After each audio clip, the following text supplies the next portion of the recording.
어제 저녁에요. 제가 이 투자업계분들과 저녁을 먹으면서 심상치 않은 얘기가 들렸었는데 이제 본격적으로 자동차 주식에 투자할 때다라면서 자신들도 최근에 이 자동차주에 대한 직접 주식 투자 비중을 굉장히 많이 늘렸다면서 저한테도 적극적으로 권유를 하더라고요. 요즘 반도체 업종에 대해서 이야기를 하는 이 투자자들, 그냥 투자자들도 아니고요. 정말 큰 손 투자자들입니다. 이 얘기가 심상치 않았는데 어제 식사 도중에 이 소식이 나와서 저희의 식사 자리에 화두가 됐습니다. 현대차가 미국에 8조 4천억 원을 투자하겠다라는 계획을 발표했습니다. 투자 규모는 미국 현지의 74억 달러, 우리 돈으로 약 8조 4천억 원에 달하는데 분야는 크게 세 가지입니다. 전기차, 수소 인프라, 그리고 도심 항공교통인데 이 중에서 전기차 투자 비중을 가장 넓힐 것 같습니다. 다들 잘 알고 계시다시피 한미 정상회담의 이슈가 있기 전에 18일 날 현대차에서 본격적으로 이 투자 계획을 발표할 것이라고 하는데요. 미국에서도 계속해서 자신의 나라에 투자를 확대해달라고 이야기를 하는 만큼 현대차도 본격적으로 미국에 대규모 투자를 단행하기로 했다는 소식이 맞물려서 굉장히 유의미하게 들리고 있습니다.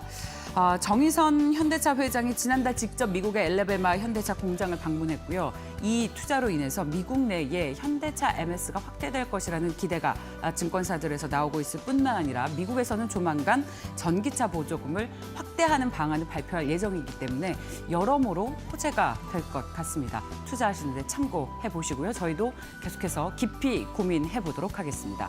방송에서도 이 컨텐츠를 앞으로도 다룰 예정입니다. 자, 저희 굿모닝 인기 프로그램 신소장의 시그널에서 전해드리는 이 업종군들이 정말 저희도 굉장히 놀라울 정도의 수익률을 내고 있어서 하루하루 주가를 볼 때마다 깜짝 놀라고 있는데요. 너무 좋아서 이제 기사로도 나왔습니다. 하락장에서 돋보인 음식료 관련주, 풀무원, 대상, SPC 삼립 등이 급등을 했는데 저희 방송이 나간 이후로 두 자릿수 상승을 보이고 있는 종목군들도 심심치 않게 눈에 띄고 있습니다. 이렇게 이 음식료주들이 오르는 이유는 최근에 이 원재료 상승이 모두 제품 가격에 전이가 되면서 관련 수혜를 누리고 또 영업이익이 개선되는 기업들 위주로 올라간다는 말씀 드렸을 뿐만 아니라 코로나19로 외식을 안 하다가 점차 이것이 풀리면서 역시 이 부분에 대한 앞으로의 기대, 어떤 호조가 이어질 것이라는 기대 또한 맞물리고 있다는 소식을 드렸었는데요. 자, 팟테크라는 말이 나올 정도로 신선 제품 가격과 곡물가가 크게 올라서 원가 부담이 우려로 작용할 수 있는 상황에서도 음식료 업체들은 제품 가격 인상을 해서 이 부담을 기회로 활용했다라고 증권사에서는 해석을 하고 있습니다. 뿐만 아니라 풀무원과 CJ 프레시웨이는 외식업 회복세가 전망이 되면서 큰 상승폭을 보였다는 분석인데요. 점차 이 코로나가 완화되면서 2분기에도 외식 수요 회복은 이어지겠죠. 음식료주에 대한 지속적인 호조가 기대가 된다. 그리고 계절적인 성수기 효과도 노려볼 만하다라는 분석이 나오고 있습니다. 아마 저희 방송 보시고 미리 좀 대응하셨던 분들은 도움을 받으셨을 것 같은데요. 오늘도 저희 신소장의 시그널에서 다시 한번 점검해 보도록 하겠습니다. 네덜란드의 노광 장비 기업 ASML이 한국에 공장을 세운다는 소식입니다. ASML 소식은 이전에도 한 차례 전해드렸었는데요. 이게 뭐냐면요. 쉽게 말해서 반도체를 찍어내는 기계입니다. 그런데 더 작은 반도체를 만들수록 더욱 이 기계가 필요한데 네덜란드의 ASML 이 업체는 그냥 독과점도 아니고요. 독점입니다. 전 세계에 딱 하나밖에 없습니다. 그러니까 반도체를 만들기 위해서는 이 기계가 반드시 있어야 하기 때문에 삼성전자나 대만 TSMC도 이 장비를 사들이기 위해서 몇 개월을 기다려서 겨우겨우 수주한다고 합니다. 그런데 이 네덜란드의 ASML이 한국에 공장을 세운다는 소식입니다. 어제 산업통상자원부와 함께 이런 내용을 담은 첨단 장비 클러스터 투자 협약을 체결하고 2025년까지 총 2,400억 원을 투자하고 300명을 채용해서 관련 트레이닝 센터와 제조 공장을 구축할 계획이라는 소식이 전해지고 있습니다. 이 장비 하나에요. 대당 2천억 원이 넘는다고 합니다. 그래서 이 삼성전자와 TSMC도 이 장비를 안정적으로 공급을 받아야 되는데 ASML도 한 해에 이 장비를 수십 대밖에 만들지 못한다고 합니다. 그런데 우리나라에 이제 본격적으로 공장을 세우게 되면 삼성전자에는 어떤 영향이 있을지 저희도 함께 계속해서 지켜보도록 하겠습니다. 그런 가운데 앞서 현대차와 더불어서 삼성전자도 앞으로 투자 규모를 확대한다는 소식이 전해지고 있습니다. 어제였습니다. 평택의 한 건설 현장에서 열린 K반도체 전략보고 준비된 미래 반도체 강국 행사에서 문재인 대통령이 앞으로 반도체 산업은 국가 간의 경쟁의 시대다라고 이야기를 하면서 앞으로 종합 반도체 강국의 생태계를 완성하겠다라는 포부를 밝혔는데요. 여기에서 삼성전자와 SK하이닉스가 투자 규모를 앞으로 더 늘려서 10년 동안 그야말로 투자를 쏟아붓겠다고 했는데 이 규모가 510조 원 플러스 알파입니다. 연간으로 따지면 투자액이 50조 원을 훌쩍 뛰어넘습니다. 삼성전자가 반도체 비전 2030을 달성하기 위해서 당초 예정했던 목표치인 133조 원에서 38조 원을 늘려서 171조 원을 투자하기로 했고 SK하이닉스도 이천과 청주 공장에 2030년까지 110조 원을 2025년에 완공될 용인 반도체 클러스터에 별도로 120조 원을 투자하겠다라는 소식을 전했습니다. 정부는 여기에 파격적인 세제, 금융 지원, 규제 완화 등으로 민간을 뒷받침하겠다라고 했으니 자, 우리 시장의 산업을 이끄는 이 반도체 산업에 더욱 온기가 생길지 역시 주목해 보도록 하겠습니다.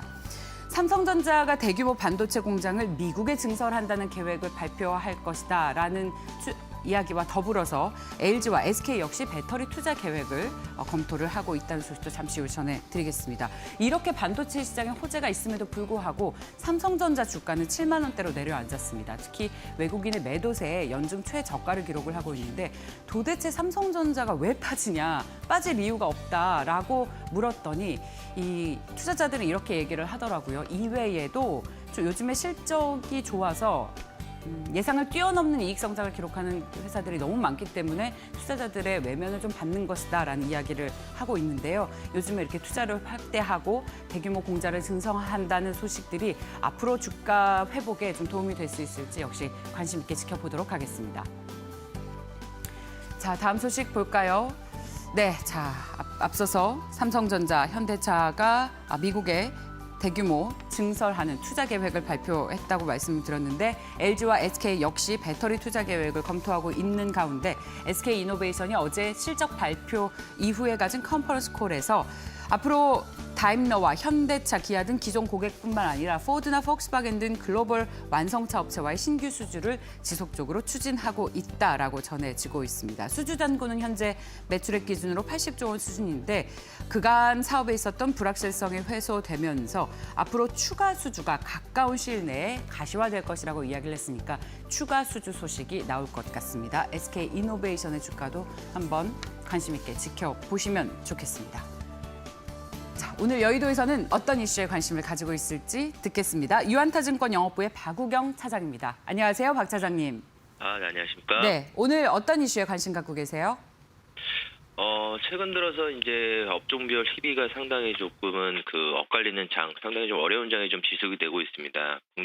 요새 같은 경우는 경기 민감지에서 이제 국내 소비주에 대한 그런 매기세들이 좀 확장이 되고 있는데 오늘은 그 중에서 이제 향후에 이제 코로나 이후에 가장 크게 좀 주목을 받을 수 있을 거라고 하는 그런 트래블, 여행 관련된 업종을 한번 말씀을 드려보겠습니다. 트래블 버블은 좀 가셔야될 수 있는가? 트래블 버블이라고 하면은 코로나 사태 이후에 그런 방역이 우수한 지역 간의 그런 안정망을 형성해서 두 국가 간의 그런 서로 간의 여행을 허용하는 협약이라고 말씀드릴 수가 있는데 만약에 트래블 버블이 이제 협약이 체결이 된 나라들은 해외에서 온 입국자들에게 시행하는 2주간의 이제 자가격리가 이제 면제되는 입국 제한 조치가 이제 완화되는 것을 좀 뜻합니다. 그래서 백신에 대한 접종률이 좀 높아지면 높아질수록 트래블 버블 간의 그런 협약되는 그런 국가 간의 상호 협정 조약들은 빠르게 좀 늘 수밖에는 없을 걸로 좀 보이고 있고요.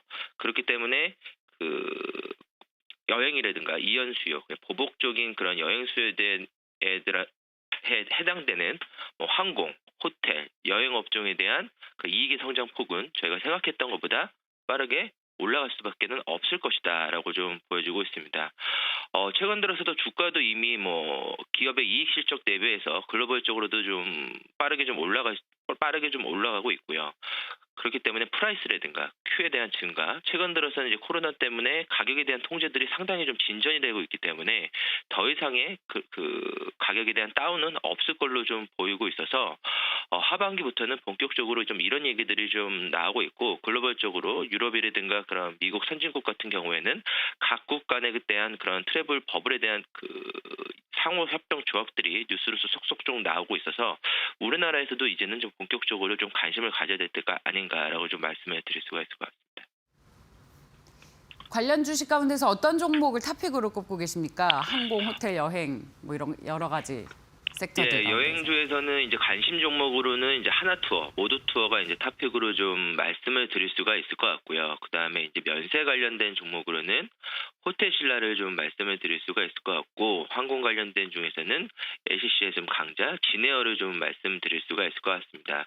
뭐 최근 들어서 국내 여행에서도 뭐 제주도에 있는 항공권이라든가 호텔 가격만 보더라도 ASP 단가가 상당히 좀 빠르게 좀 올라가고 있고요.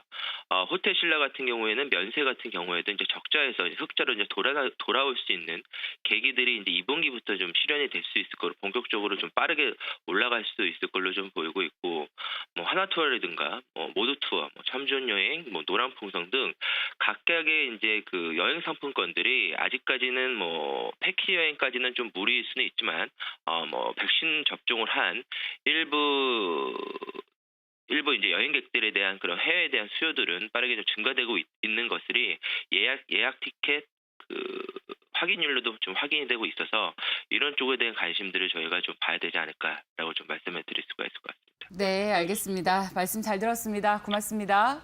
네, 감사합니다. 네.